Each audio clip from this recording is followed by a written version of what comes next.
안녕하십니까. 반도체 소식을 전하는 고독 달팽이 김석준 소장입니다. 제가 여러 번 강조를 했지만 지금 인공지능 시장은 GPU만으로는 AI 폭발을 감당하지 못한다는 사실입니다. 결국은 메모리가 AI 패권의 결정을 한다는 얘기를 제가 수도 없이 말씀을 드렸습니다. 그래서 지금까지 AI 경쟁은 엔비디아의 GPU 전쟁이라고 알려졌지만은 이 샌디스크는 이 낸드의 아주 최강자입니다. 그런데 거기에 CTO 기술 책임자가 충격적인 발언을 했습니다. GPU만으로는 AI 폭발을 감당할 수가 없다. 결국은 고성능 메모리, 그 다음에 이제 고성능 D램을 얘기를 하겠죠. 그 다음에 낸드를 얘기를 하고 있습니다. 앞으로 AI 패권은 컴퓨팅이 아니라 연산이 아니라 메모리가 결정을 한다는 겁니다. 실제로 HBM은 이미 완판됐고 DDR5, LP, DDR도 공급 부족이고 소켓, 낸드, SSD, eSSD까지 모든 수요가 물리고 있습니다. 그리고 HBF까지 지금 얘기가 하고 있습니다. 과연 AI 시대 진짜 승자는 엔비디아일까요? 아니면 메모리 업체일까요? 지금으로 봐서 메모리 업체인 것 같습니다. 오늘은 샌디스크의 CTO의 인터뷰를 통해서 AI 산업이 왜 컴퓨팅 중심에서 메모리 중심으로 이동하고 있는가를 한번 살펴보겠습니다. 이 샌디스크가 사상 초유의 쇼티지, 공급 부족에서 시장 판도가 급변하고 있습니다. 샌디스크가 5년 계약이죠. 420억 달러의 장기 공급 계약을 5건을 전격적으로 체결을 했다는 얘기입니다. 그러니까 이 메모리 반도체는 이 사이클 산업입니다. 그래서 이 좋은 것과 나쁜 것이 굉장히 이렇게 사이클을 이어가고 있는데 이것이 길이가 짧아지고 폭이 좁아지는, 그래서 이 메모리 산업이 그냥 수주 산업으로 바뀌고 있다는 사실입니다. 그래서 결국은 지금은 메모리 반도체 전쟁이랍니다. 그래서 단순히 샌디스크 이야기는 아닙니다. 사실상 AI 시대 패권은 GPU가 아니라 메모리가 쥐고 있다는 거. 그러니까 결국은 잘 보세요. 삼성 같은 예를 든다 그러면 뭐 시스템 반도체 파운드리를 못한다고 해서 까던 데가 얼마 됐어요. 불과 1, 2년 전이었습니다. 그런데 그 얘기가 지금 안 나옵니다. 그래서 우선 샌디스크는 원래 낸드 플래시와 SSD 중심의 기업이었지만은 AI 시대가 날리면서 저장장치, 추론 뭐 이렇게 되면서 AI 인프라의 핵심 자산으로 바뀌고 있다는 사실입니다. 고독 달팽이가 한 줄로 벌써 요약을 하고 가겠습니다. AI 병목은 이제 연산, 컴퓨터가 아니라 기억, 메모리라는 사실입니다. 과거의 AI 경쟁은 GPU 성능이 좋아지면 AI 성능이 좋아지는 그런 시대였습니다. 그러나 현재 AI 경쟁은 GPU, HBM, DRAM, 낸드, SSD 전체 메모리 시스템이 올라가야지만 AI 성능이 올라가는 걸로 바뀌고 있다는 사실입니다. 왜 GPU보다 메모리가 중요한가? 지금은 이제 최근에 반도체, 인공지능 반도체 핵심은 여기입니다. 단계가 학습은 이제 GPU나 HBM이 중심이 되지만은 지금 추론 시장이잖아요. 추론은 GPU, DRAM, 낸드 다 이 무슨 모든 종류의 메모리 반도체가 다 필요한 겁니다.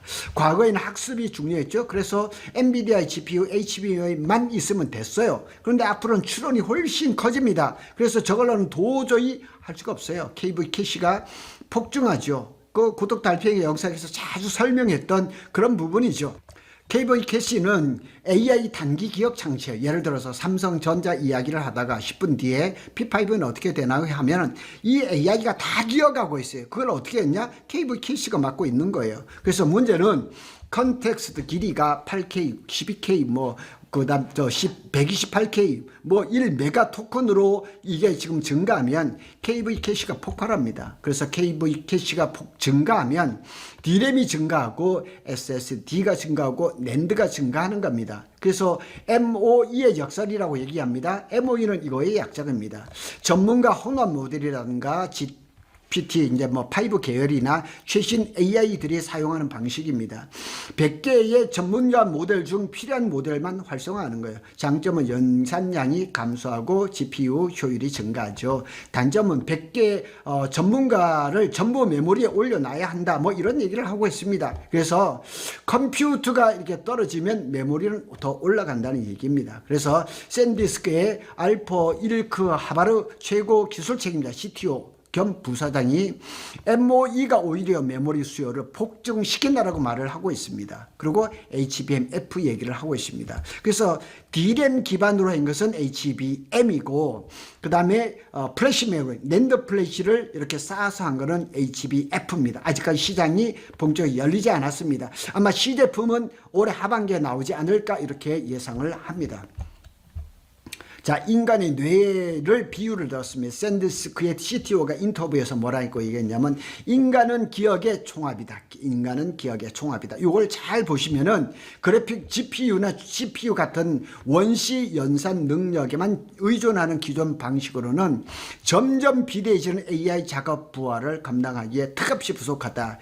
인간은 기억함으로 정의되며, 그러니까 인간은 기억의 총합이라고 했죠. 무언가를 배울 때마다 뇌의 물리적 구조가 변합니다. 저도 나이가 많아요. 날마다 반도체로 공부를 하고 있거든요. 공부를 안 하면 나이가 많을수록 이 머리가 뇌가 굳어지거든요. 현재 AI 경쟁의 본질 역시 이와 똑같이 메모리 중요, 메모리 센트릭, 이건 지금 카이스트의 김정호 교수님이 자주 하던 말씀이에요. 메모리 중심, 메모리 센트릭. 이게 그 인공지능 시장의 핵심 기술로, 핵심 그 주제로 자리를 하고 있다는 얘기예요. 과거 AI는 얼마나 빨리 계산하느냐, 현재 AI는 얼마나 많은 것을 기억하느냐, 미래는 얼마나 오래 기억하겠느냐. 그러니까 몇 년 전부터 학습해서 해놨던 그 데이터를 계속 그걸 기억을 하면서 추론 시장이 이어져 가니까 그렇죠. 그래서 AI 메모리는 어떻게 변할까? 지금 구조는 CPU, DRAM, SSD, 그 다음에 미래에는 CPU, HBM, DRAM, HBF, SSD 구조가 될 가능성이 있습니다. 그러니까 모든 종류의 메모리 반도체가 다 필요한 거예요. 그래서 옴디아는 뭐라고 했냐, 26년 전 세계 낸드 가격이 250% 이상 폭등할 것이라고 얘기를 하고 있습니다. 그러니까 낸드가 그동안 얼마나 힘들었어요. 이렇게 바로 샌디스크의 CTO는 업계 베테랑으로 일하면서 고객들이 이토록 필사적으로 메모리 공급 물량을 확정 지으려는 모습은 처음 봤다. 공통적으로 나오는 얘기입니다. 시장과 주요 빅테크 고객들의 행동에 의해서 거대한 구조적 변화가 나타나고 있다. 그러니까 구조적 공급 부족, 구조적 이런 얘기가 수도 없이 나오고 있습니다.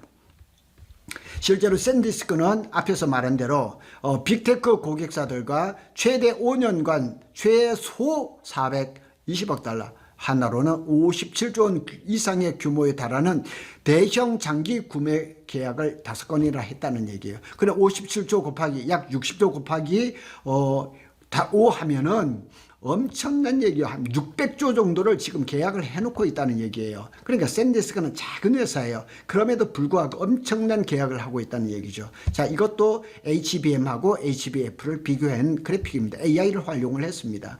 HBF가 무엇인가? 이 기사의 핵심입니다. 하이 밴드위드 플래시 메모리, 고대역 폭 플래시. 그러니까 HBM의 약점을 보완하는 것. HBM이 D램 적중 기술이라면 HBF는 낸드를 적중한 기술입니다. 비교를 해보면 이렇습니다. 뭐 한눈에 보면 다 알 수 있습니다. D램이냐 낸드냐, 속도가 빠르냐 매우 빠르냐, 또 가격이 비싸고 저렴하고, 또 용량은 작고 HBF는 매우 크다는 사실, 용도는 학습에서 추론. 쉽게 말하면 HBM은 AI의 작업 공간이고 HBF는 AI의 기억 창고. 이러면 그냥 간단하게 해결이 되는 거예요. 작업 공간은 HBM, 기억 창고는 HBF, HBF의 역할은 기억, 저장, 장치라는 얘기죠. 왜 SK 하이닉스가 또 갑자기 등장할까요?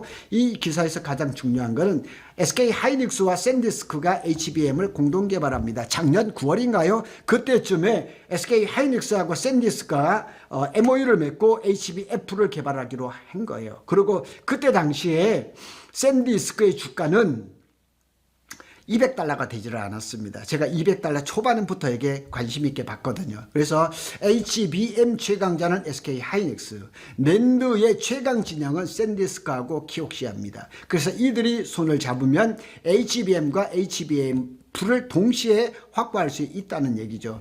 일크바르 샌디스크 CTO는 낸드 진영의 다음 메가 트렌드는 단연 HBF가 될 것이다.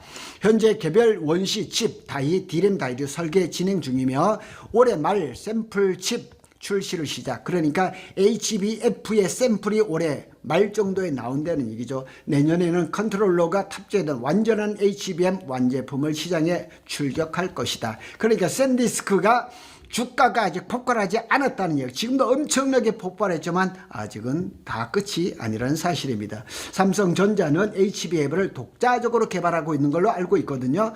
삼성전자에게 위협이 될까? 당장은 아닙니다. 하지만 장기적으로는 중요한 변화가 있을 겁니다. 현재 AI 시장은 HBM 중심, 향후 AI 시장은 HBM 플러스 HBF 중심이 될 가능성이 높습니다.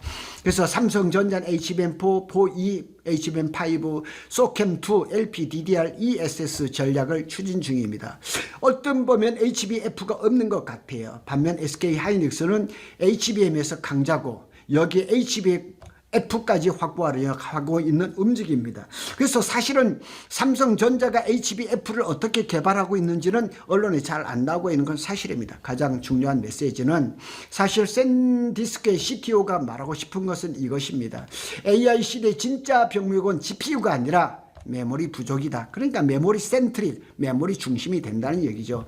구독될 팽이가 최근에 다룬 LPDDR 쇼티지라든가 DDR5의 쇼티지, HBM 완판, 낸드 가격 상승, ESS 확대 모든 현상이 하나로 연결해요. 메모리 센트릭, 메모리 부족, 여기에 나오는 겁니다. 투자자 관점에서 봐야 할 포인트를 볼까요? HBM이 HBF로 메모리 영역이 확대가 될 것입니다. 추론 시장이 확대가 되면서 낸드 가치가 재평가를 받을 것입니다. KV 캐시가 증가하면서 SSD 수요가 폭증을 할 겁니다. 에이전트 AI는 장기 메모리 수요를 폭증시킬 것이고 AI 데이터 센터는 HBM 플러스 D램 SSD를 동시에 부족하게 만들 것이라는 얘기입니다. 자산 운용사 전문가가 이렇게 얘기를 합니다. 화웨이의 우회 칩 자강론, 그 다음에 샤오미, 테슬라의 가성비, 치킨 게임 이면에는 결국 모든 연산을 뒷받침할 만한 메모리 인프라 확보, 여기에 관건이 달려있다는 거예요. 그래서 샌디스크가 주가가 1년간 3,500% 그 다음에 이상 폭증하고 1분기 총이익률, 영업이익률이 78%를 냈습니다. 자, 이게 샌디스크입니다. 제가 네이버에서 이렇게 했는데 지난 1년간 4,397%가 오른 거예요. 제가 200달러 막 안 됐을 때 봤거든요. 1,694달러. 제 말을 듣고 샌디스크에 투자하신 분 몇 분 계세요. 재미 보고 있잖아요. 그런데 이게 끝이냐? 아닙니다. HBF가 완전한 샘플이 내년에 나온다는 거예요. 그러니까 아직까지 더 먹을 것이 더 많다는 얘기죠. 구독 달팽이의 결론을 보겠습니다. 이번 인터뷰엔 사실상 GPU 시대가 끝난다가 아니라 GPU만으로는 부족하다. 메모리가 도와주지 않으면 결단코 AI 이 시대를 끌어갈 수 없다는 얘기죠. AI 산업이 이제 컴퓨터 퍼스트 시대에서 메모리 퍼스트 시대로 이동을 하고 있다는 사실입니다. 그리고 그 중심에는 HBM, D램, LPDDR, SSD, HBF가 있으며 향후 5년간 AI 인프라 경쟁의 승리는 GPU 제조사가 아니라 메모리를 가장 많이, 가장 안정적으로 공급할 수 있는 기업 누굽니까? 삼성입니다. 구독 달팽이가 자주 말하는 표현으로 정리하면 GPU가 AI 엔진이라면 메모리는 AI의 연료 탱크라는 사실입니다. 저장장치라는 얘기예요. 앞으로 엔진 성능보다 연료를 얼마나 많이 저장하고 공급할 수 있느냐가 AI 패권을 결정한다는 사실을 보면 주식 투자라든가 앞으로 어디에다 투자를 하고 어디에다 이 초점을 맞춰야 되는 것을 한눈에 볼 수 있다. 이렇게 말할 수가 있겠습니다. 감사합니다.